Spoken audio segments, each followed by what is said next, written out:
Bonjour à tous. Bonjour. Bonjour. Bienvenue à notre webinaire Les jeudis d'Insist, ce jeudi 8 juin 2023. Sujet qu'on va aborder ensemble, donc l'actualité CPF. Alors j'espère que vous allez bien, qu'il fait beau chez vous. Ici à Lille, plein soleil. C'est l'été. Voilà, c'est l'été, avant l'heure.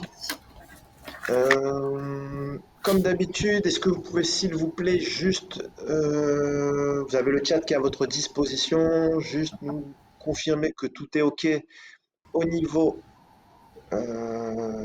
du PowerPoint, pardon, et du son. Donc, si vous avez un souci, comme d'habitude, il suffit de rafraîchir la page et ça devrait se rétablir. On est ensemble pour à peu près une heure grand maximum. Euh, J'allais dire promis. C'est vrai que ces derniers temps, c'est bien, on arrive vraiment à respecter, il me semble, le temps imparti d'une heure. Ouais. Donc ça, c'est une bonne chose. Donc ça va, Voilà. pour le son et l'image, tout est OK? Pas de message pour l'instant, Mohamed. Ah, Ça a OK. l'air d'être bon. Non, non, mais c'est bon. On voit OK, bien, on super. entend bien. Parfait. Martine nous dit OK. Voilà, les OK. gens arrivent un petit peu à la fois, hein, Ouais, tranquillement. Ouais, oui, c'est normal. Ouais. il fait super beau en même temps C'est clair, ouais, aujourd'hui. c'est exactement ce que je me disais.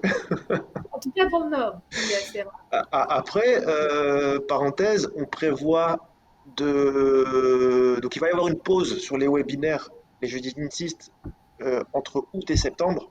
Donc on a notre dernier webinaire qui aura lieu le premier jeudi du mois de juillet. Je ne sais pas Ce si sera vous le avez... 6. Mm. Pardon? Ce sera le 6 juillet, Le pardon. 6 juillet, ouais. Et effectivement, si vous avez besoin, enfin si vous avez envie de qu'on teste d'autres plages horaires, pourquoi pas?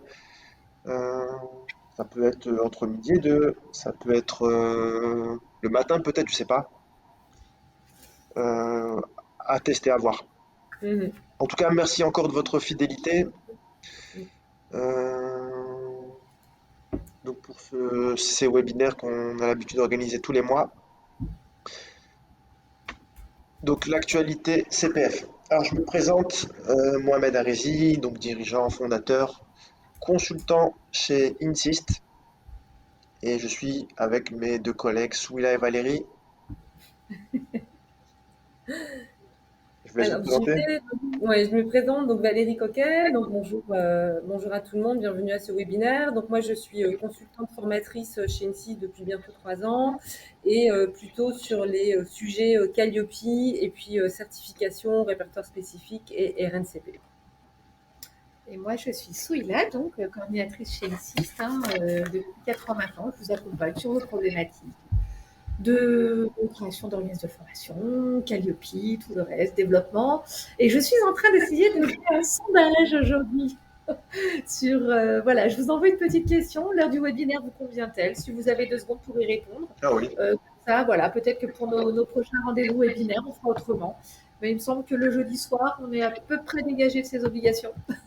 C'est pas mal, moi, je Donc, trouve que le jeudi. voilà. Ouais, mais à voir. Je vous l'envoie, on ne Ouais. sait jamais. Voilà. sachant que comme d'habitude, vous aurez demain matin l'envoi du replay. Donc pour tous ceux qui sont présents, replay qui sera envoyé demain, même ceux qui se sont inscrits qui n'ont pas pu participer aujourd'hui, donc vous avez accès au replay.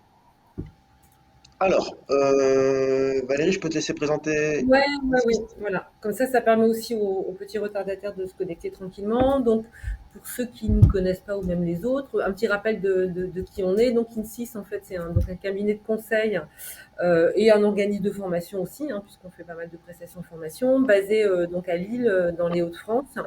Notre cœur de métier, c'est d'intervenir effectivement auprès des organismes de formation, à la fois dans leur projet de création et dans toutes les activités qui peuvent les aider à développer justement leur activité, que ce soit le Calliope, le référencement CPF, le développement d'activités au travers justement de certification répertoire spécifique RNCP, développement d'activités du CF1, Voilà, des sujets Ouais. un petit peu de fond. Voilà, on a à peu près 2000 clients depuis 2015, donc bientôt 10 ans.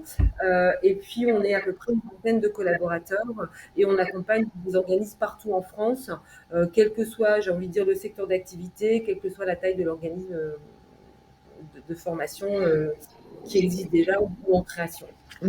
Pardon, Valérie, j'ai été surpris par le bientôt 10 ans. Mais effectivement, c'est ça, hein, 2015, 2013, ouais, 8 ça ans. fait Hein. 8 ans, c'est incroyable. Et encore merci beaucoup de votre fidélité. Et moi, Euh, 8 ans, ça fait. Ah ouais, quand même. Ouais, en ouais. réel. Et ce qui est super aussi, c'est que on se rend compte encore une fois, hein, on a des clients qu'on a accompagnés depuis l'obtention de leur numéro de déclaration d'activité, Mm. depuis leur référencement Datadoc à l'époque, 2017. Et je suis surpris encore de voir des clients qui nous appellent, voilà, qu'on a accompagnés depuis toutes ces années. Donc merci encore de votre fidélité. Mm. Oui, oui, on reconnaît dans le chat là quelques noms d'ailleurs. Merci à vous, c'est vrai. Hum, Et oui, du coup, vous êtes des clients organismes de formation, dirigeants, formateurs indépendants, tout secteur d'activité, vous êtes basé partout en France. Donc voilà, toute taille, tout secteur d'activité. Ouais, ouais. Et oui, on est à peu près une vingtaine de collaborateurs. Alors en interne, on est 7 salariés, et puis après, on travaille beaucoup avec des consultants, formateurs externes. Ça fait une petite vingtaine en tout et pour tout. Et oui, effectivement, près de 2000 clients. Incroyable. Merci encore à vous. Alors, les jeudis d'Insist, euh, Valérie ou celui-là, je vous en Oui, prie. alors, bah, c'est très simple. On est sur l'avant-dernière thématique du premier semestre, donc thématique sur l'actualité CPF. Sachant que tous les replays sont disponibles sur notre site internet, donc n'hésitez pas à aller les consulter, à les écouter, à les réécouter si besoin, puisqu'on est quand même sur des sujets assez variés, Hmm. hein, que ça soit de Calliope, de la création de CFA, du Calliope initial, surveillance, l'actualité CPF, et donc le dernier sujet du semestre, donc ça sera le 6 juillet, si je ne dis pas de C'est bêtises. ça, 6 juillet. On abordera voilà, le sujet des certifications sur les deux répertoires de France Compétences, à savoir le RNCP et le répertoire spécifique. D'ailleurs, moi, je vous encourage à aller vous inscrire sur les webinaires. Ouais. Si vous êtes là, c'est que vous êtes organisé de formation. Pour certains, sans doute, avez-vous eu Calliope. C'est une bonne astuce pour expliquer à l'auditeur qu'on est en veille. Donc, de garder le lien vers le replay. Alors, Ouais. déjà, vous pouvez les visionner, vous allez voir, ils sont sympas. Mais cool, parce que ça répond à l'indicateur, au critère 6, qui vous demande de rester en veille et vigilance. Combien ça, c'est 23, 24, 25? 23, 24, ouais. Ouais. Ça va Ok, rester d'accord. au 23, 24. Ouais, On 23, parle, 24. est-ce qu'on parle d'innovation technologique ou pédagogique? Parfois, on vous donne des tuyaux, mais surtout, Ouais, vous êtes en veille sur la réglementation et sur votre métier de formateur. Ouais. Sachant ouais, qu'il effectivement. vous reste votre métier d'expert, hein, d'expert disciplinaire euh, à argumenter, mais en tout cas, sur votre métier de formateur, ça peut carrément vous aider. Ouais, Voilà. c'est vrai que du coup, alors on a vos coordonnées. Normalement, vous recevez à chaque fin de mois notre newsletter qui reprend les articles de blog qu'on a diffusés sur le mois écoulé. Et puis, vous pouvez aussi vous abonner sur notre compte LinkedIn. D'ailleurs, sur LinkedIn, on a passé la barre des 1000 abonnés. On doit être à 1100 ou 1200 abonnés. Donc voilà, ça permet aussi d'être au courant de l'actualité, formation. Euh, Petite, j'allais dire dédicace à Malika. Merci beaucoup à toi, Malika, pour les articles, les posts, tout ça. En ce moment, on est pas mal actif sur LinkedIn. On a même ouvert un compte Instagram. Donc voilà, on s'y est mis. Et on a aussi un compte Facebook. Voilà, bref, j'arrête avec tout ça. Donc c'est bon. Les replays que vous pouvez visionner, revisionner sur le site et vous verrez avec des sujets hyper pragmatiques que vous a cité Valérie. Alors, Alors, le sommaire. ouais, le sommet, ouais. Alors le sommaire, donc on va, sujet d'aujourd'hui, l'actualité CPF.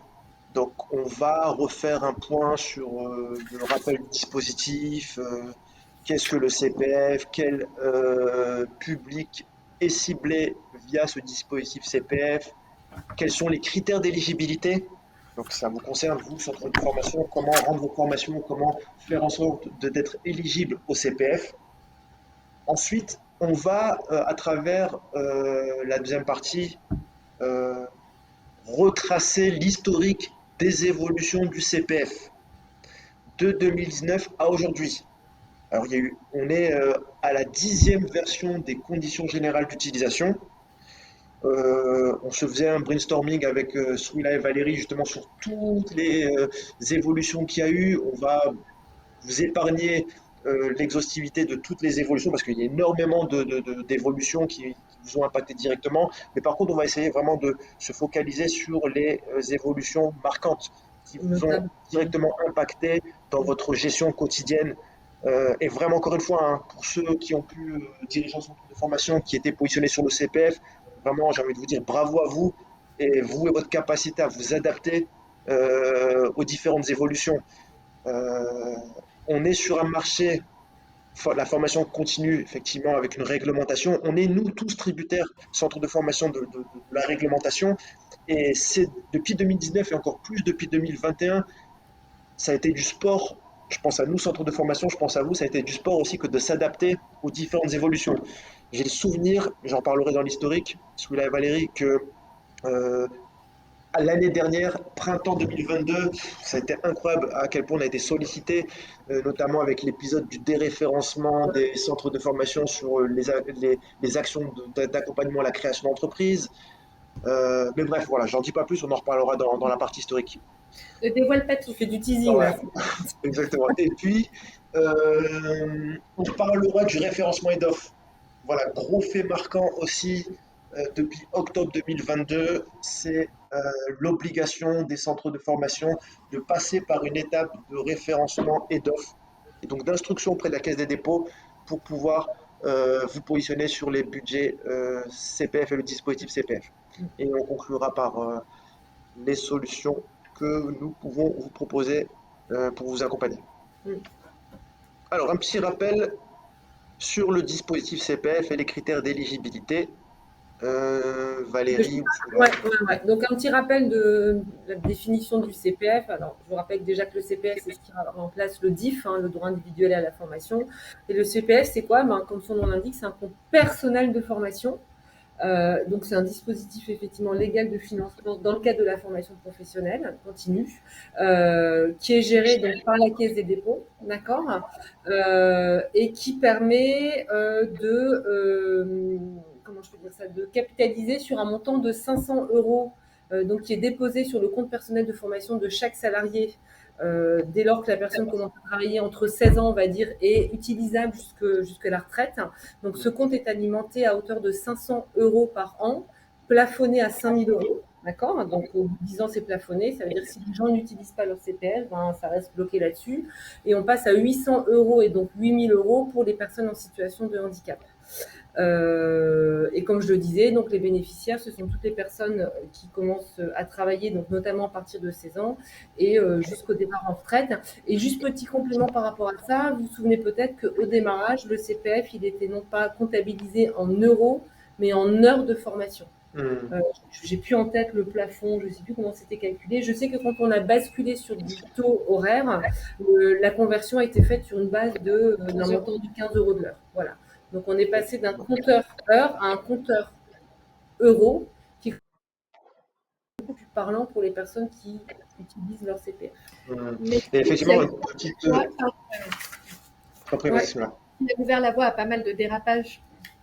On verra par Ouais, la suite. on va en parler effectivement. Oui, petite parenthèse, effectivement, qui en sont les bénéficiaires?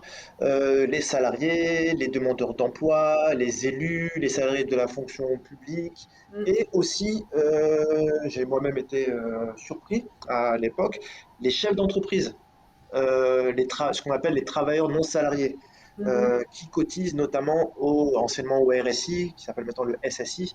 Euh, Vous, chef d'entreprise, vous avez aussi du budget mobilisable à travers votre propre CPF. Donc voilà pour la parenthèse. Ouais. Alors, Donc le Ouais, CPF, ouais, juste pour, rajouter un petit complément par rapport à ça, comme on disait, donc le compte personnel de formation, c'est un compte personnel. Ça veut dire que si un employeur souhaite envoyer un salarié en formation dans le cadre d'une formation pour entretenir ou développer les compétences du salarié dans le cadre de son travail, il ne peut en aucun cas solliciter le CPF c'est ça, ouais. Compte salarié. personnel Voilà, juste formation, préciser, ouais. exactement. Donc en fait, vous, organisme de formation, vous avez la possibilité de vous positionner sur plusieurs dispositifs de financement. Ouais. Il y a les financements région, les financements Pôle emploi, parenthèse, les financements FNE, Fonds national pour l'emploi, que je vous invite à aller euh, vous mettre en veille par rapport à ce dispositif, Mhm. euh, et le financement CPF, qui est un dispositif parmi tant d'autres. Donc, c'est sur ça qu'on va focaliser notre webinaire aujourd'hui. Vous, centre de formation, vous avez en gros, grosso modo trois solutions pour rendre vos formations éligibles au CPF. Et là, je passe le relais à Valérie, il me semble. Ouais, parce qu'effectivement, et ça, c'est aussi quelque chose qui a changé depuis un petit moment, c'est-à-dire qu'avant, presque n'importe quelle formation était éligible au CPF, il n'y avait pas de critères, il n'y avait Mhm. pas encore de critères très restrictifs d'utilisation du CPF par un salarié. La donne a changé depuis quelques temps. Pour que vous puissiez vendre votre formation et qu'elle soit finançable par le compte CPF d'un salarié, il y a des conditions d'éligibilité. Au-delà d'être certifié Calliope, ça on n'en parle pas. Et il y a trois solutions pour rendre vos formations éligibles. Première solution, c'est de proposer effectivement des actions de formation qui sont automatiquement éligibles au CPF, à savoir les créations d'entreprises, formation pour former un futur créateur d'entreprise à créer son entreprise. Tout ce qui est bilan de compétences, c'est-à-dire que vous souhaitez délivrer des prestations de bilan de compétences, votre prestation sera automatiquement éligible au CPF. Les prestations d'accompagnement à la VAE et la préparation au permis de conduire B, ça c'est automatiquement éligible au CPF. Excuse-moi Valérie, justement, une introduction par rapport à ce qu'on se raconte. Effectivement, tu l'as dit, on ne l'a pas mis dans le PowerPoint. Bien entendu, avant même de penser à la façon de rendre vos formations éligibles au CPF, il y a des prérequis. Bien entendu, que vous ayez un numéro de déclaration d'activité, que vous soyez certifié Calliope. Donc ça, c'est très important. Et là, sur ce premier point, on parle des formations dites, entre guillemets, automatiquement éligibles au CPF. Bien entendu, sous réserve que vous ayez les ressources humaines, pédagogiques pour pouvoir dispenser et la compétence pour pouvoir dispenser ces formations. Ouais, ouais. Voilà, donc ça c'est la première solution. Et si vous ne rentrez pas dans ce cadre de prestation, on va dire, il vous reste deux solutions. Soit vous trouvez un organisme certificateur qui est propriétaire, donc qui détient une certification qui lui permet de dispenser des formations éligibles au CPF. Et dans ce cas-là, vous allez vous adosser, donc nous, à un contrat de partenariat, on va dire comme ça de manière simple, qui a forcément un coût. Et en vous adossant pardon, à ce certificateur, ça vous permet en fait de former les gens et de les préparer à passer cette certification. Et par ce partenariat, vous rentrez dans le cadre de l'éligibilité au CPF. Comment on appelle ça, nous, chez NSYS? La co-certification, c'est ça? Alors, non, Ouais. parce que justement, il ne faut pas induire les gens en erreur, parce que si tu parles, juste pour être précis, Mohamed, si Et- tu parles de co-certification, c'est-à-dire que tu crées, tu déposes et tu construis, tu co-construis la certification. D'accord, c'est pas le cas, ok. Et moi, on était deux entités et en fait, on se paxe, on se marie et on dépose la certification ensemble. Donc, elle nous appartient à toutes les deux. Je retire Le ce que j'ai dit. J'ai partenariat, dit c'est n'importe quoi. celui-là, a une certification. Moi, je souhaite être éligible au CPF, mais je ne veux pas tout de suite créer ma propre certification. Je lui demande si elle accepte qu'on noue un partenariat. Et en fait, moi, je vais former les gens pour que les gens soient prêts à passer sa certification. Tu vois, on est vraiment sur deux choses Ouais. différentes. Ici, en fait, ça consiste vraiment, en gros, je suis centre de formation, je veux rendre ma formation éligible au CPF. Ça consiste aussi entre guillemets, louer la certification à un certificateur, c'est ça? Ouais, c'est ça, c'est ça. Ok. D'accord. Donc ça, c'est la solution, on va dire, à court terme qui peut être envisageable si vous voulez rapidement être éligible au C'est ça, CPF. voilà. Encore faut-il qu'il existe déjà une certification et que le certificateur accepte de louer sa certification, ce qui n'est pas Je me toujours le cas. permets une pause par rapport à ce point, permets-moi, Valérie. Ouais, Effectivement, c'est pour compléter aussi ce que tu dis, effectivement, c'est important à court terme. vous pouvez rendre votre formation éligible au CPF. Alors, je vais vous montrer rapidement la manipulation, d'accord? Il suffit d'aller sur le site internet de France Compétences. D'accord? France Compétences regroupe l'ensemble des certifications enregistrées au RNCP et au RS. RNCP, Registre national des certifications professionnelles, et RS, répertoire spécifique. Bref, alors je vous donne un exemple très basique. Je suis centre de formation. Je veux vendre des formations, allez, disons, en bureautique, en informatique. Je veux qu'elles soient éligibles au CPF. La condition, c'est d'aller sur le site France Compétences, d'aller dans l'onglet Trouver une certification. Et si tout bêtement, dans le moteur de recherche, je vais taper, allez, on va taper Excel, par exemple, rechercher. Et dans le répertoire spécifique, ici, j'ai 21 résultats. Alors attention, vous avez des certifications. Nous, ce qui nous intéresse, c'est bien entendu les certifications actives. Donc là, je prends le premier exemple. Ici, le TOSA Excel, qui est le certificateur, c'est Isograde. Donc il me suffit de cliquer sur la fiche, bien entendu d'aller valider le contenu de la certification. Et ensuite, pour mettre effectivement en place le partenariat avec le certificateur, il me suffit tout simplement de cliquer ici sur pour plus d'informations et d'aller sur le site internet du certificateur et de lui passer un coup de téléphone. Voilà. Allô, bonjour, je suis centre de formation avec un numéro de déclaration d'activité, avec une certification de Calliope. Je souhaite dispenser des formations Excel. Quelles sont vos modalités de partenariat? Voilà. Et ensuite, les modalités de partenariat seront propres à chacun des certificateurs. Mais pour rejoindre ce que disait Valérie, dans le cadre de l'éligibilité CPF et sur ce deuxième point, la première chose à faire, c'est de trouver le certificateur et de le contacter pour mettre en place un partenariat. Voilà, donc ça c'est la solution entre guillemets à court terme. Et la dernière solution pour être éligible au CPF, c'est pour le coup de créer votre propre certification. Et ça sera l'objet du webinaire du mois prochain. Mais l'idée, c'est de déposer votre propre dossier de demande de création d'une certification Exactement. au répertoire spécifique ou au RNCP. On ne va pas rentrer dans le détail parce que c'est l'objet du webinaire prochain. Mais voilà, ce sont les 3 solutions. Sans rentrer dans le détail et sans rien dévoiler, c'est la solution qui vous permettrait d'être propriétaire de votre certification. Voilà. Alors, on y va justement. Il y a 3 possibilités. Merci Valérie, comme vient de vous dire Valérie, pardon. Des actions automatiquement éligibles. OK. Donc, c'est intéressant. Bilan de compétences. Attention. En ce moment, la Caisse des dépôts, après, on va en parler. Ouais. Intéressée à la création d'entreprise, commence à s'intéresser au bilan de compétences. Mais néanmoins, moi, j'ai lu CPF et je peux financer mon bilan de compétences grâce à ce CPF sans rien demander, simplement en allant sur mon compte CPF et en regardant qui sont les acteurs, en choisissant, etc. Et c'est aussi simple que ça. Une action de VAE, elle vous l'a dit aussi, validation des acquis et de l'expérience, c'est gratuit, c'est immédiat. Voilà, pareil. Je peux aussi financer ce type d'action. Mon permis de conduire, la création d'entreprise. Oui, c'est automatiquement éligible. Il n'y a pas besoin d'avoir un certificat. Simplement, je vais vers des organismes de formation qui dispensent ces formations. Et vous pouvez les dispenser en tant qu'organisme de formation. Si tant est que vous soyez quand même formé à l'accompagnement au bilan de compétences, formé à l'accompagnement à la VAE, parce qu'il y a des attestations, on s'implique là-dessus, et puis formé aussi au permis de conduire. Ouais. Il faut d'avoir un agrément préfectoral vous reconnaissant comme auto-école aussi, donc attention. Voilà. Je blague un peu, puisque de toute façon, tout ceci est soumis à une expérience, une formation. Par contre, pour la création d'entreprise, c'est un peu plus nébuleux, parce que vous, en tant qu'organisme de formation, il n'y avait pas forcément de critères autres que d'accompagner un porteur de projet à développer son projet, justement.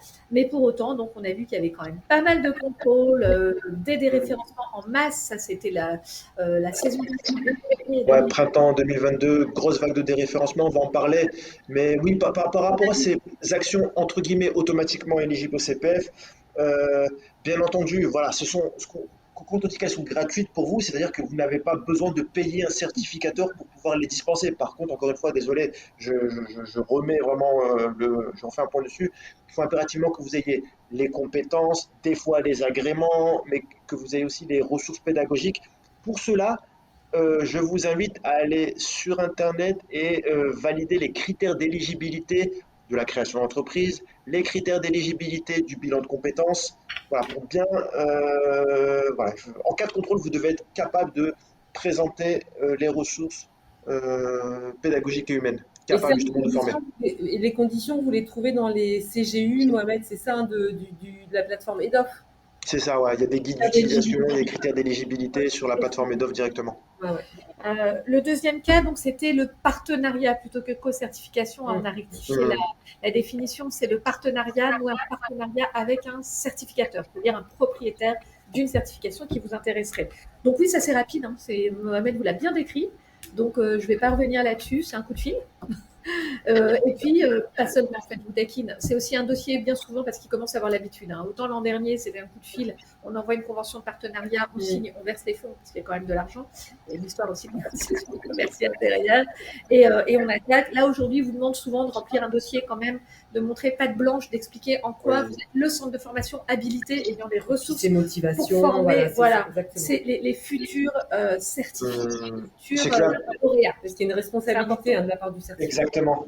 Le certificateur, effectivement, il est propriétaire de la certification en question, et puis lui-même est contrôlé par France Compétences et il a un cahier des charges à respecter. Donc voilà, et certainement qu'il vous fera compléter un dossier, qu'il vous demandera des prérequis et qu'il vous évaluera aussi sur votre capacité à faire passer, enfin à former et à faire passer la certification in fine.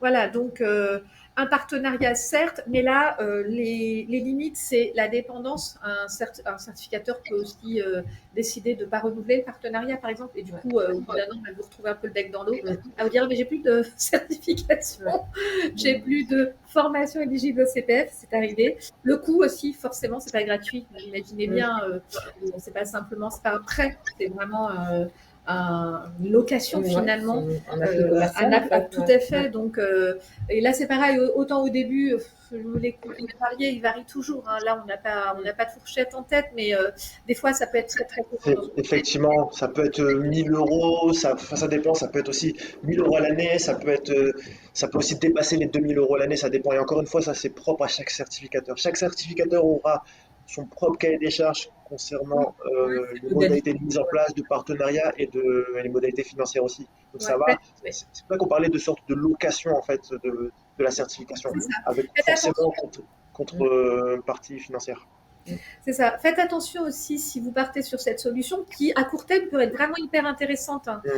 Ça veut dire faire vivre votre organisme de formation, vous habituer à une formation certifiante avec toutes les étapes, respecter le cahier des charges, les consignes, enfin bref. Ça peut vraiment être intéressant à court terme, mais pour autant, sur le long terme, voilà, ça peut peser. D'accord. Ça peut être transitoire en attendant d'avoir votre propre certification. En fait. C'est ça. Donc, ensuite, la troisième option, donc si on veut la visiter, l'enregistrement RNCPRS, alors oui, ça fait rêver parce que du coup, c'est être propriétaire de sa propre certification. Donc, forcément, on est indépendant.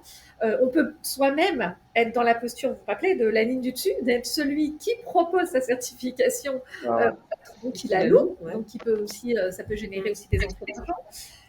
Donc ça, c'est très, très joyeux, mais la démarche est longue. 1 an en moyenne. Hein. On vous aide à déposer vos dossiers pour la petite histoire. Alors, avec un taux de, quand même, au niveau national, un taux de refus assez élevé, il me semble 80%. 80 et 90, oui, voilà. Ah, voilà, ok. De retocage.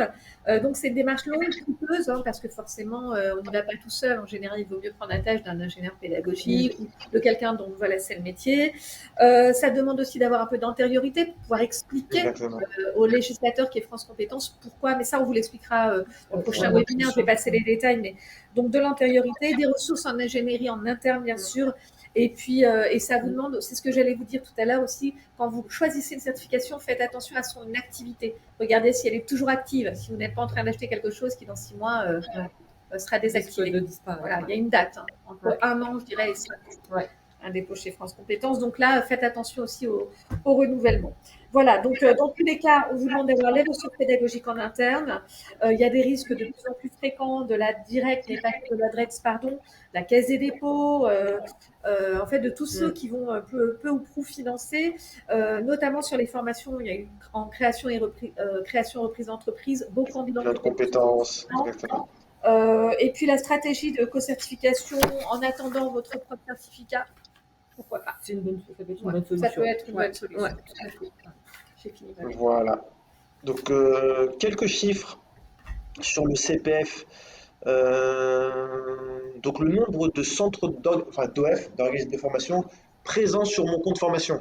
Il y a un chiffre incroyable ici. Vous étiez 25 542 organismes de formation référencés sur mon compte formation fin 2021. Et aujourd'hui, vous n'êtes plus que 10 000 organismes de formation référencés sur mon compte formation.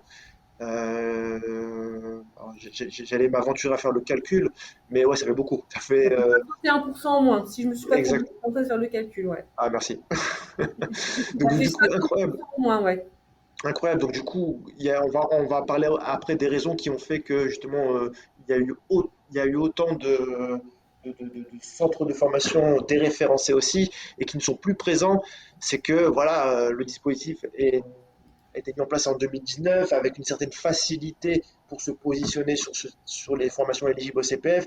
Et encore une fois, aujourd'hui, on est à la 10e version des CGU de la Caisse des dépôts et donc, du coup, il y a eu de plus en plus de restrictions qui fait qu'aujourd'hui, bah voilà, euh, moins de 10 000 organismes de formation référencés sur mon compte formation et de façon générale, 36% de dossiers en moins entre 2023 et 2022 et moins 30% des montants engagés entre 2023 et 2022. Alors, qu'est-ce qui fait qu'aujourd'hui, il est plus difficile de se référencer et d'évoluer sur le dispositif CPF? C'est les différentes évolutions qu'il y a eu entre 2019 et aujourd'hui. Alors ici, un historique avec les points qui nous semblent marquants concernant l'évolution. Petite parenthèse, pardon, est-ce qu'il y a des questions sur le chat? Non, non, on t'interromprait, t'inquiète. Ok, d'accord, super. Ce qu'on était en train de se dire, justement, n'hésitez pas, hein. Le chat, moi j'ai mis un petit sondage pour la forme. Sachez que vous êtes pour l'instant les 2 tiers, forcément, vous êtes là aujourd'hui, mais l'heure vous convient et le jour.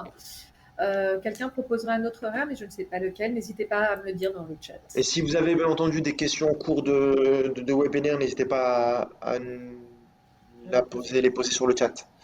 Alors, novembre 2019, la plateforme EDOF voit le jour. EDOF pour... incroyable, j'ai un trou de mémoire. C'est quoi EDOF déjà? Espace des organismes de formation. Espace des organismes de formation, voilà, qui voit le jour en 2019. Pour vous faire très simple, avant novembre 2019, on était sur un dispositif, le DIF, droit individuel à la formation. À l'époque, lorsque moi, salarié, moi, demandeur d'emploi, je souhaitais mobiliser mon droit individuel à la formation et donc me former, il fallait que je passe par un certain nombre d'interlocuteurs, d'intermédiaires, que ce qu'était mon employeur et les OPCO ou le Pôle emploi. Donc assez compliqué que de mettre en place des formations à travers mon DIF à l'époque, de par la procédure assez complexe et le nombre d'intervenants. Novembre 2019, révolution dans le domaine de la formation, la mise en place de l'application Mon compte formation et de la plateforme EDOF. Le bénéficiaire, salarié ou demandeur d'emploi, devient maître de son évolution professionnelle à travers une application, un site internet, Mon compte formation, euh, une liste de centres de formation référencés proposant des formations et la possibilité pour le bénéficiaire de choisir d'acheter en direct via l'application, via le site internet, n'importe quelle formation référencée sur l'espace sans passer par l'employeur ou n'importe quel interlocuteur. Donc plateforme EDOF qui voit le jour, qui facilite grandement euh, la mise en place des formations via le CPF. Alors justement, euh, victime de son succès, il y a eu énormément d'abus à partir de novembre 2019. Effectivement, à l'époque, novembre 2019, il suffisait simplement d'avoir son numéro de sécurité sociale, une adresse mail et ce qui permettait clairement, à travers ces informations-là, de créer son compte et d'acheter de la formation. D'accord? C'est à ce moment-là aussi où nous tous, Français, on commençait à recevoir des dizaines de coups de téléphone par semaine par des plateformes basées un peu partout, nous vantant les mérites du CPF et nous vendant des formations CPF. 2021, mise en place de France Connect. Alors sans rentrer dans le détail, France Connect, c'est un système qui permet de sécuriser les connexions, les inscriptions et les achats de formations. Ouais, de s'identifier de manière sécurisée, comme tu dis. Ouais, c'est ça. Exactement, merci, c'est ça, voilà. Donc voilà, avec une démarche, une procédure qui consiste justement à faire reconnaître votre identité avant de pouvoir vous connecter sur votre compte CPF. Mm. Euh, Printemps 2022, Ouais, c'est ce qu'on disait tout à l'heure, ouais, des voilà. références. Printemps 2022, c'était mars, avril de l'année dernière, donc grosse vague de déréférencement de la plateforme EDOF.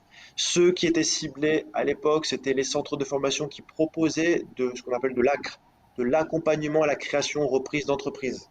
Mm. Suite à ça, 2800 organismes de formation ont été déréférencés de la plateforme. Encore une fois, il y a eu beaucoup d'abus à l'époque où vous aviez sur mon compte formation des formations en tout genre qui mettaient en avant de la création d'entreprise mais qui n'étaient pas du tout éligibles en tant que telles. Mm. Euh, à l'époque, les centres de formation concernés ont reçu des courriers, des mails de la caisse des dépôts avant que le couperet tombe et qu'il se fasse déréférencer. Mm. Voilà. Euh, Sachant que Octobre, pardon, Mohamed, excuse-moi, je permets de te je t'en prie, couper, si vas-y. j'ai bien compris, en fait, la différence entre les contrôles qui sont mis en place là, par rapport au centre de bilan de compétences versus les déréférencements sur les créations reprises d'entreprises, c'est que en fait, ils sont plus, de ce que j'ai compris, hein, dans la prévention, là, sur le bilan de compétences, en disant, C'est voilà, ça, on vous rappelle bien les critères d'éligibilité, si vous ne rentrez pas, vous risquez de ceci, c'est cela, ça, alors pour les créations d'entreprises, ils ont été beaucoup plus, ils ont été moins préventifs. Et en gros, je pense qu'ils disaient, vous ne rentrez pas dans les cases, vous avez c'est deux ça. mois pour justifier que, sinon vous dégagez. Je fais simple. Et puis Alors c'était que là, nouveau à l'époque aussi, donc du coup, beaucoup de centres de formation n'ont oui, pas su quoi faire à l'époque. Et on vous parlera après de ce qui se passe en ce moment sur les bilans de compétences et de nos préconisations, mais effectivement, ouais, du coup, c'est mais le grosse vague de résultat final déréférencement. sera le même de toute façon. Ah Ouais. oui, oui, Ouais. oui, le risque est le même. Des Le risque est le référencements, même, ouais. Ouais. nous, on vous conseille vraiment de télécharger, enfin, si vous faites du bilan de compétences, je ne sais pas s'il y en a parmi Ouais. vous, mais de télécharger les règles d'éligibilité, de Ouais. regarder point par point. Vous prenez votre Exactement. programme et vous regardez, et puis par exemple, il y Voilà. a un truc bateau. Le nombre de clients qui me disent, mais Souila, moi, l'accompagnement, le travail personnel, je le rentre dans les 24 heures. Non, non, Ouais. on est sur un face-à-face. On Ouais. Voilà, va en parler tout de suite après, si vous me permettez. C'est je ne vais pas ça. Non, rentrer dans effectivement, le détail, Mohamed, mais c'est important de Ouais. savoir qu'ils vont déréférencer, Ouais. comme ils l'ont fait pour la création d'entreprise. exactement. Là, c'est le premier coup de, voilà, on avertit, on donne les éléments pour vérifier que, à charge pour vous, nul n'est censé ignorer la loi, C'est ça. de vérifier que vous êtes bien dans les clous. Si vous n'êtes pas, faites le nécessaire. Tout est très clair Ouais. dans le Donc, code. du coup, bah, je rebondis, enfin, je saute les points. Effectivement, c'est ce qui se passe en ce moment. Vous avez raison, Souila Valérie, en ce moment. Peut-être que certains d'entre vous, dirigeants d'organismes de formation, avaient reçu un mail ou un courrier concernant, de la Caisse des dépôts concernant le bilan de compétences que vous proposez. Donc, attention, la première chose à faire, c'est d'aller. Et d'ailleurs, ouais, je te rejoins aussi Valérie, c'est vrai que la Caisse des dépôts a envoyé carrément les critères d'éligibilité, le guide pour être Et concernant ouais. le bilan de compétences. Mm. Et ce qu'il faut faire, alors, c'est vrai qu'on nous appelle en nous demandant aussi des solutions suite à ce courrier. Vous êtes dirigeant, c'est de votre responsabilité d'aller vérifier, valider, lire le guide d'utilisation, le guide d'éligibilité du bilan de compétences et comme tu le dis très bien celui-là, de vérifier point par point si vous respectez Être bien conforme. le référentiel. En Mm. cas de doute, ne prenez pas de risque. Mettez archiver ou déréférencez vous-même votre action de formation le temps de vous mettre en conformité. Ouais. Ouais, ouais. Et j'insiste sur cette histoire d'horaire, de nombre d'heures, parce que c'est vraiment, c'est classique. Mm. Un bilan de compétences, on est en face à face. C'est pas, on donne du travail, on peut donner du travail personnel, bien entendu, les gens vont enquêter de leur côté, etc. On Mais ça ne quantifie rentre pas. pas dans le nombre d'heures d'accompagnement. Voilà. Hmm. Sachez. Et un bilan de compétences ne peut pas. Mais je vous renvoie vers un webinaire qui était pas mal fait euh, par la Caisse des dépôts auquel avait participé Laurent Ouais, Laurent Durin. Durin, ouais. Laurent Durin, où il explique bien justement un bilan de compétences, c'est pas quelque chose de court. On ne peut pas C'est faire un projet sur quelque chose de 8 heures. Sur une, pardon, c'est un webinaire récent de ce dont tu parles? ah, De, j'ai de quoi de quand il date ce webinaire? 2023. Ok, ouais, donc récent, ok. On Attends. essaiera, Ok. je vais essayer de vous retrouver Ouais, ouais. l'info. Mais voilà, essayez de vous renseigner, de regarder un petit peu sur ce que vous faites finalement et dans les coûts. Ok. Alors du coup, voilà, je reviens sur l'historique. Vague de déréférencement sur les actions de création à la reprise, création ou reprise d'entreprise en 2022, printemps 2022 et octobre 2022 récemment, mise en place d'une procédure d'enregistrement pour les centres de formation en amont de l'accès à la plateforme Mon Compte Formation. Mm. À l'époque, enfin avant octobre 2022, pour se faire référencer sur la plateforme EDOF, c'était très simple. Vous faisiez votre demande de numéro de déclaration d'activité auprès de l'adresse. L'adresse, vous envoyez votre récépissé de NDA, numéro de déclaration d'activité, avec un courrier d'accompagnement dans lequel vous aviez un code d'activation de l'espace EDOF. Vous suffisait tout simplement d'aller sur mon compte formation, d'activer l'onglet EDOF et de rentrer votre code d'activation. Et dès lors que vous entriez votre code d'activation, automatiquement vous étiez référencé. Donc c'était hyper simple, très simple. Octobre 2022, mise en place de cette nouvelle procédure qui consiste clairement à, dans un premier temps, compléter un questionnaire. Compléter un questionnaire, on reviendra tout à l'heure dessus un peu plus en détail, mais compléter un questionnaire dans lequel vous allez décrire, enfin vous allez déjà donner toutes vos informations concernant l'identité du dirigeant, du centre de formation, des formations que vous proposez, vous allez devoir euh, télécharger votre pièce d'identité, etc. Donc, première étape, remplissage du formulaire. La caisse des dépôts qui valide cette première phase et qui vous demande des pièces complémentaires et surtout un délai de 2 mois Mm.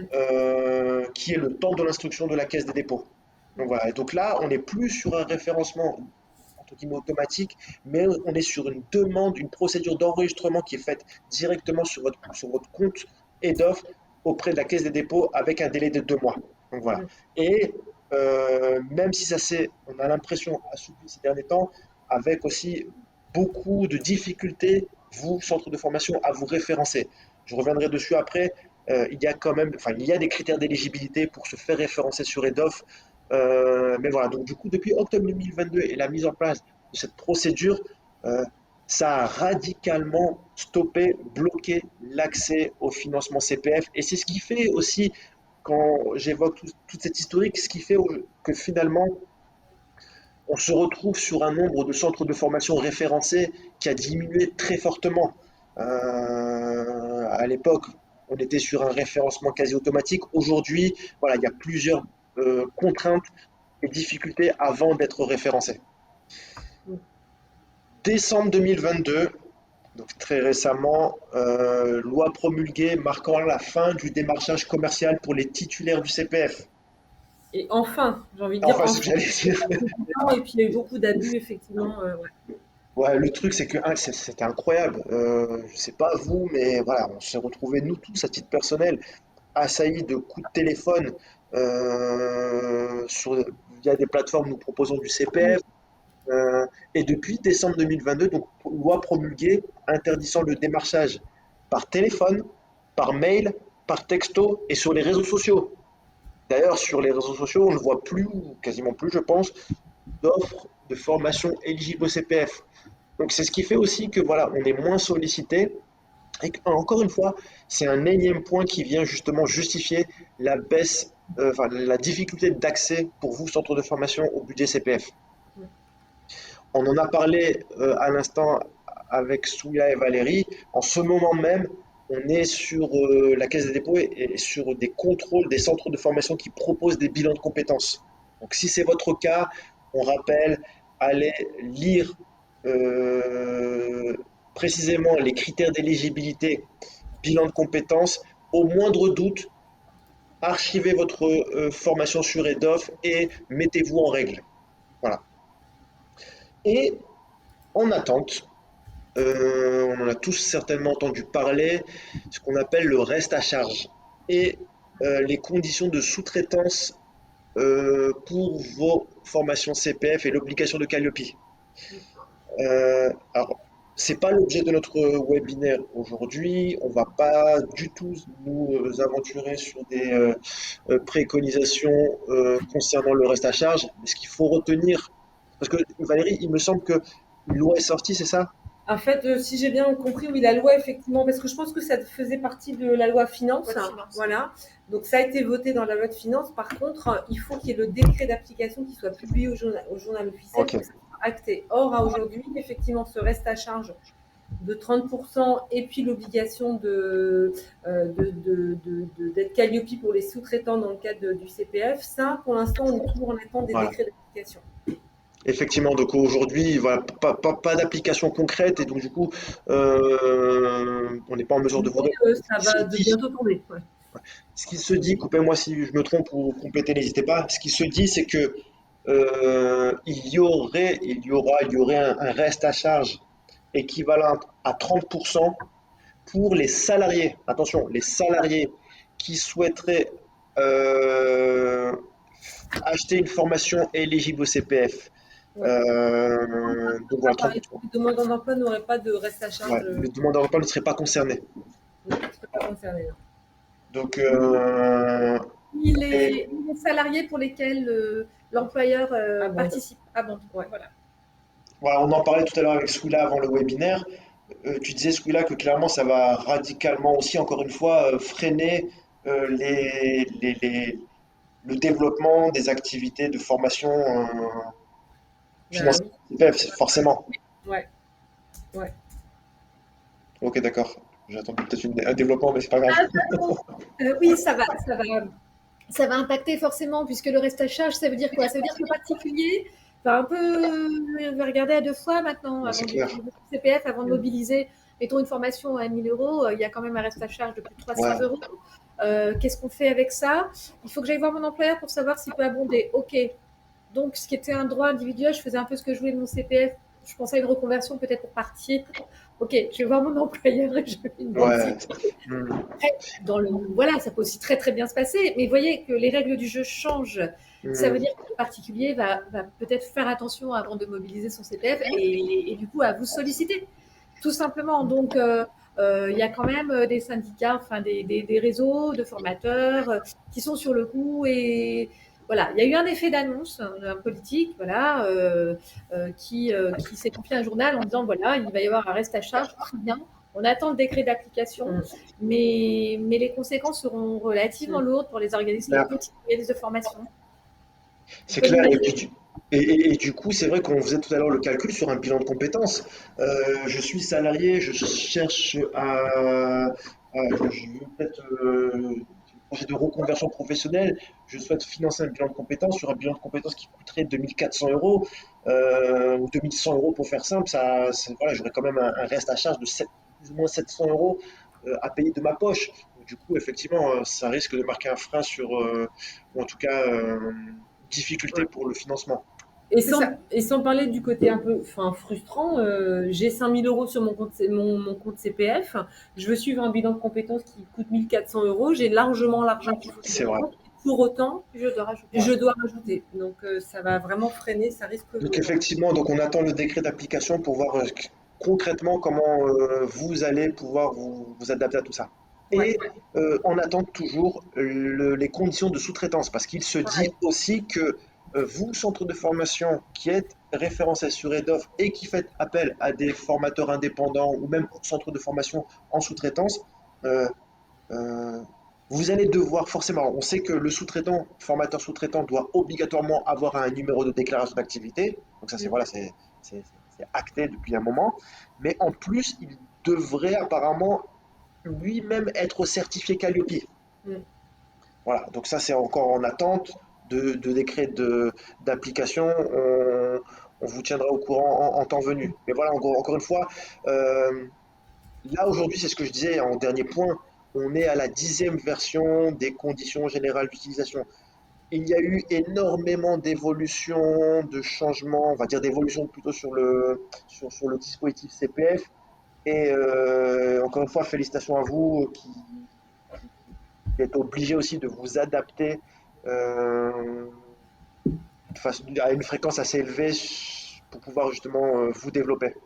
Oui, puis de subir un peu tout ça, quoi, malgré tout. Exactement. Alors, le référencement EDOF pour Le CPF. finaliser notre webinaire. Ça va, super, ça fait il est moins 10. Pas de questions? Non, Non, Mohamed, vous êtes sage aujourd'hui, dites donc, c'est Ok, la chaleur. super. Ah, non, non. non, c'est moi. Non, non, Ok, pas de non, question, bah, c'est bon. Mohamed. Alors, le référencement EDOF. Euh, Alors, une fois que vous avez, au niveau stratégie, pris la décision de vous orienter vers le dispositif CPF, une fois que vous avez fait le point sur les formations que vous souhaitez dispenser, que vous avez bien entendu validé l'éligibilité, il y a, entre guillemets, l'épreuve du référencement EDOF. Là, ce n'est plus qu'un simple, avant c'était un simple code d'activation que je mettais sur mon EDOF pour pouvoir avoir accès à la plateforme EDOF et au référencement de mon offre de formation. Aujourd'hui, c'est carrément une procédure d'enregistrement qu'il faut mettre en place. Donc, il faut vous connecter sur le compte EDOF et remplir un questionnaire dans lequel vous allez devoir indiquer votre identité, l'identité du centre de formation, joindre un CABIS, euh, joindre une copie de votre pièce d'identité, une attestation de non-condamnation. Vous allez devoir joindre votre certification Calliope. Alors voilà, il y a pas mal de renseignements à indiquer dans le cadre du référencement. Mm. Je ne vais pas vous passer en détail les éléments à transmettre dans le cadre du référencement EDOF, mais encore une fois, vous avez un guide d'utilisation sur mon compte formation qui est très très bien fait et qui vous explique pas à pas comment référencer votre offre de formation. D'accord? Donc une fois que vous avez fait rempli le formulaire, la Caisse des dépôts revient vers vous par mail, vous demande des pièces complémentaires, vous fait participer à un webinaire obligatoire qui dure 2 heures et vous donne, et ensuite la Caisse des dépôts a 2 mois pour vous donner une réponse. Alors Il n'y on a a pas vu un délai de 11 jours aussi à un moment, Mohamed, enfin, où, autrement. pas quelque chose par rapport à un délai de 11 jours où Si EDOF c'est n'a pas ça, rendu. voilà. C'est ça, en fait, effectivement, et tu veux bien le dire, c'est qu'en gros, à partir du moment où vous avez complété votre formulaire, à plus ou moins 3 jours, vous recevez la demande de pièces complémentaires part de la Caisse des dépôts et vous avez à partir de ce moment-là, effectivement, 11 jours et vous avez Il une me semble, deadline hein. pour Ouais, remplir la deuxième phase. ouais. Passé ce délai, votre dossier est refusé automatiquement. Et autre chose, euh, passer le délai de 2 mois sans réponse de EDOF vaut pour refus de la part d'EDOF, Ah oui, malheureusement. c'est pas qui ne dit mot consent en fait, c'est ça, c'est même l'inverse en fait, c'est C'est ça? ça exactement. C'est ça, exactement. Si vous n'avez pas de retour de la part de EDOF dans les 2 mois impartis, c'est considéré comme refusé. Et il faudra C'est refaire une demande. ouais. Donc voilà. Alors voilà, je peux vous parler ici, dans le cadre du référencement, des prérequis. on s'est rendu compte autour de nous qu'il y avait des difficultés pour se faire référencer sur EDOF. Et nous-mêmes chez Insist, entre octobre 2022 et, allez, encore il y a quelques semaines, lorsqu'on nous sollicitait pour le référencement EDOF, en toute transparence, on avait tendance aussi à botter en touche. On est chez Insist dans une culture du résultat et dans la garantie de réussite et de résultat sur toutes les prestations qu'on propose. Accompagnement Calliope, numéro de déclaration d'activité et autres. Et on n'était pas à l'aise par rapport à ce référencement EDOF. Parce qu'il y a aussi un aspect, alors je dirais pas aléatoire, mais qui n'est plus de notre ressort et qui dépend vraiment de l'étude et de l'instruction de la Caisse des dépôts. Et d'ailleurs, autour de nous, on a vu beaucoup de clients et de centres de formation tenter le référencement EDOF et se faire retoquer une fois, deux fois, trois fois. Alors, il y a une petite nouveauté entre fin 2022 et aujourd'hui, c'est qu'avant EDOF, la Caisse des dépôts retoquait sans donner de motif. Aujourd'hui, s'il vous retoque lors de votre demande de référencement, il vous indique clairement les points de manquement. Et ça vous permet, ça vous donne la possibilité de retenter une autre demande. Mhm. Après, vous avez vu, on est sur un délai d'instruction quand même de 2 mois à chaque fois. Donc vous imaginez, je pense à vous, peut-être qui avez déjà cette mauvaise idée de tout orienter votre business model sur les financements CPF, parce que vous avez vu, vous êtes soumis à un délai de 2 mois, et si vous avez un refus, ça vous remet 2 mois aussi d'attente. Donc, euh, en tout cas, ce qu'on a pu observer, c'est qu'il y a des prérequis. Et Bien Mohamed, entendu, oui, c'est juste, si je dis pas de bêtises, je pense qu'en plus, quand vous renseignez, quand on renseigne le dossier, on ne peut pas dire je remplis avec les pièces que j'ai, j'enregistre et je viens compléter par la suite. Si je me trompe pas, c'est ça. On est effectivement, obligé, ouais, on le fait, c'est du one shot. Enfin, effectivement, et tu as raison, c'est vrai que on est sur un détail mais important, c'est que techniquement parlant, lorsque vous faites votre saisie, vous n'avez pas la possibilité de sauvegarder ou de mettre en brouillon. Ça se fait forcément d'une traite. donc Donc quand on voilà, commence, en fait, il faut s'assurer d'avoir bien sous la c'est main ça. tous les éléments dont on a Et besoin, parce tu que veux bien me sinon, dire, voilà. dans le guide d'utilisation, vraiment, ou même lors de votre première connexion, parcourez bien l'ensemble des questions pour faire le point sur les pièces à mobiliser. D'accord? Mais ce qu'on a pu, alors nous, ce qu'on a mis en place chez Intist, du coup, pour remédier justement à cette difficulté, c'est qu'on met en place un diagnostic de faisabilité. Si vous avez le projet de vous référencer sur la plateforme EDOF, malheureusement, on ne pourra pas vous accompagner automatiquement.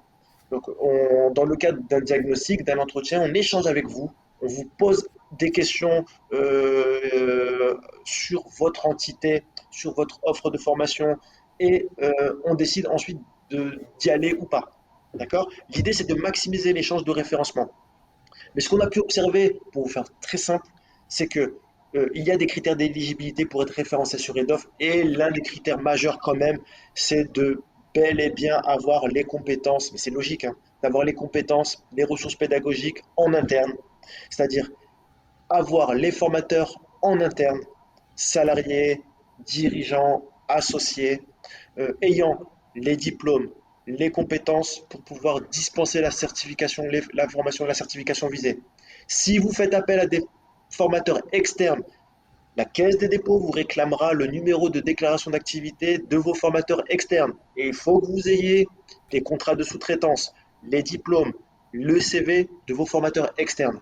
Et si vous visez une certification précisément, il faudra bien entendu avoir le partenariat acté avec le certificateur avant de vous aventurer dans le référencement EDOF. Donc voilà, là c'est quelques points que je vous donne euh, qui va vous permettre d'évaluer votre possibilité d'aller ou pas sur le référencement EDOF et sur les budgets CPF. Voilà, j'en dis pas plus. Sachez que voilà, contrairement à ce qui s'est passé avant octobre 2022, aujourd'hui, se faire référencer sur la plateforme EDOF et se positionner sur les budgets CPF, ce n'est pas automatique. Et il y a des étapes supplémentaires pour pouvoir y accéder. Mm. Ouais, et avant de conclure, on va mettre sur nos solutions d'accompagnement. Ça y est, j'ai retrouvé le replay. Ça, en fait, ça venait carrément de la Caisse des dépôts. En fait, hein. C'est vraiment mon information. C'est sur le site, dans la rubrique actualité, que vous allez trouver un replay sur les. Vous tapez éligibilité, bilan de compétences, et il vous envoie vers un petit replay sur YouTube. Je vous ai mis le lien dans le chat. Super, merci. Et enfin, nos solutions d'accompagnement. Pour conclure, voilà un peu sur ce que je vous disais préalablement. Euh, Vous avez le projet, vous réfléchissez à vous positionner sur les budgets CPF et vous faire référencer sur la plateforme EDOF. Contactez-nous. Nous ferons ensemble une étude d'éligibilité de vos formations au CPF. Si vous répondez aux prérequis, on pourra vous aider au référencement sur la plateforme EDOF. On pourra aussi référencer votre offre de formation sur la plateforme Mon Compte Formation et sur les autres annuaires. Je pense notamment à Kairos, Kairos, qui est la plateforme Pôle emploi, et Carif Oref, plateforme nationale. Si vous avez le projet de créer, d'enregistrer votre propre certification au RNCP ou au RS, nous aurons là aussi la possibilité de vous accompagner. Avec avec un diagnostic aussi à Mohamed. Enfin, on en parlera le mois prochain, mais voilà, on échange aussi avec les clients pour. Ouais, ouais, systématiquement, effectivement, tu as raison de le dire, c'est systématiquement, il y a un pré-diagnostic qui est fait Mm, avant de se de lancer dans proposer. le projet d'enregistrement. Mm. Pour plus d'informations, n'hésitez pas à nous contacter. Vous avez le site internet, vous avez le numéro de téléphone, vous avez notre adresse mail, vous avez les tarifs aussi sur internet. Ouais. Donc voilà, Alors, on est à votre disposition. ouais, il y a le détail des solutions que tu as montré là rapidement, Mohamed. C'est vrai que en fait, toutes les prestations sont, vous les retrouvez sur notre site avec les tarifs et pour plus d'informations, voilà, on est joignable. Alors moi, juste un petit résultat de sondage. Bon, vous n'avez pas été nombreux à répondre, mais donc visiblement pour près de 70% d'entre vous, cette heure vous convient. Donc on va peut-être continuer là-dessus. Et pour ceux qui auraient dû voir un changement, je proposais une pause méridienne, enfin Martine plutôt a proposé la pause méridienne et ce serait visiblement l'idéal pour ceux qui ne peuvent pas. Enfin, je pense qu'on va garder 17 heures Ouais. jusqu'à ce qu'on ait d'autres tops. Voilà. Magnifique, 1h01 et 47 secondes. Donc on a tenu le timing. Merci beaucoup à vous. N'hésitez pas à nous contacter. Ah, je vais faire mon pardon. En ce moment, je gratte des avis Google. J'en profite. Vous, clients, si vous avez été satisfait aussi de nos prestations de service, n'hésitez pas à aller sur Google et nous Oui, mettre un avis, entre parenthèses, 5 étoiles, bien entendu. Ah, si vous avez été satisfait, bien sûr. mais si vous n'êtes pas satisfait, n'y allez pas. Ouais, exactement, voilà. Bon, Merci à vous. Bonne. Alors, on dit quoi? Bonne soirée ou bon après-midi? Parce qu'ils font toujours, À là. 18h, je pense qu'on peut dire bonne soirée quand même. Ouais, bonne soirée. Bonne fin d'après-midi, comme tu veux. Voilà. À bientôt. À bientôt, au au revoir. revoir.